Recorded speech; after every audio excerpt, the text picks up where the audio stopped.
In this video, we're going to look at connecting web forms together. There are many reasons to create a multi-step web form experience. As a conversion optimization tactic, progressively collecting information can help you identify the hottest leads, while the automation handles those who drop off. In this video, we're going to take a look at adding a hidden email field to a form, making sure the form is set to auto-populate, and connecting to a previous form. Inside a campaign, we need to drag out two web form goals.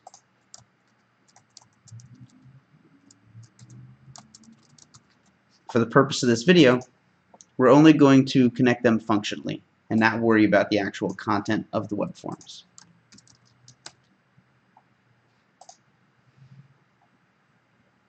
We start by opening up the second web form.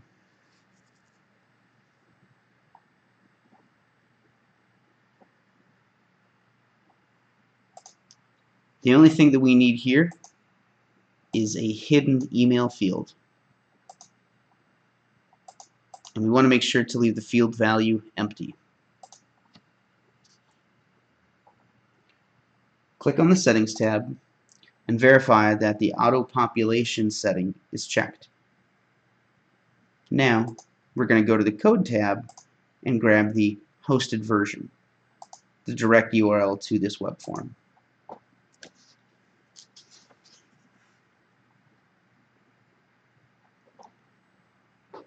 Then we can mark this web form as ready to publish. Back on the Part 1 web form,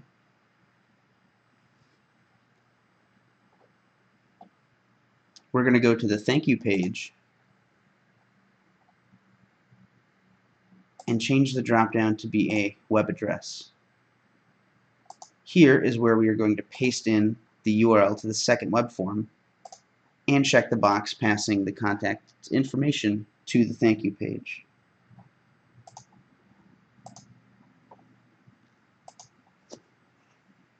Upon successful submission of the first form, the contact will be redirected to the second form, and the contact's information is magically passed to the second form so they don't have to fill out the same details twice. A form will check to see if somebody is already in the database based on their email address. By passing the contact's email between the two forms in the background, Infusionsoft can track who is filling out each form without having the user input their email every single time. In order to auto-populate the hidden email on a form, the form must be presented using either the JavaScript or the hosted version of the form.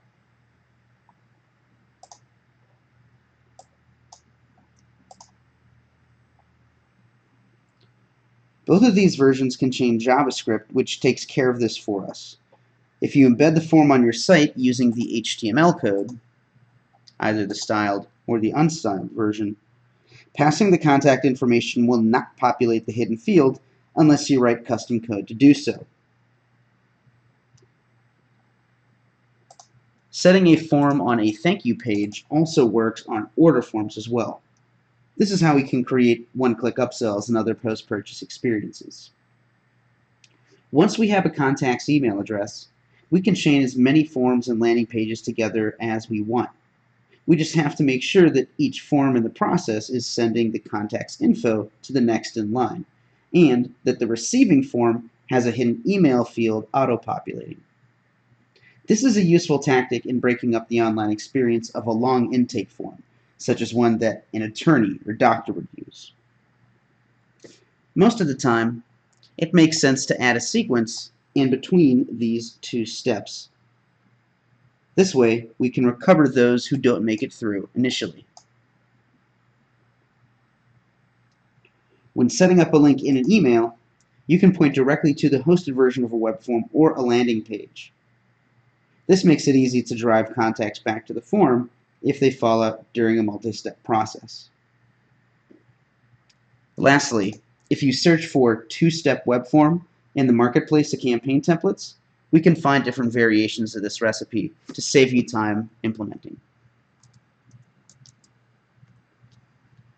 In the next video, we're going to look at chaining campaigns together.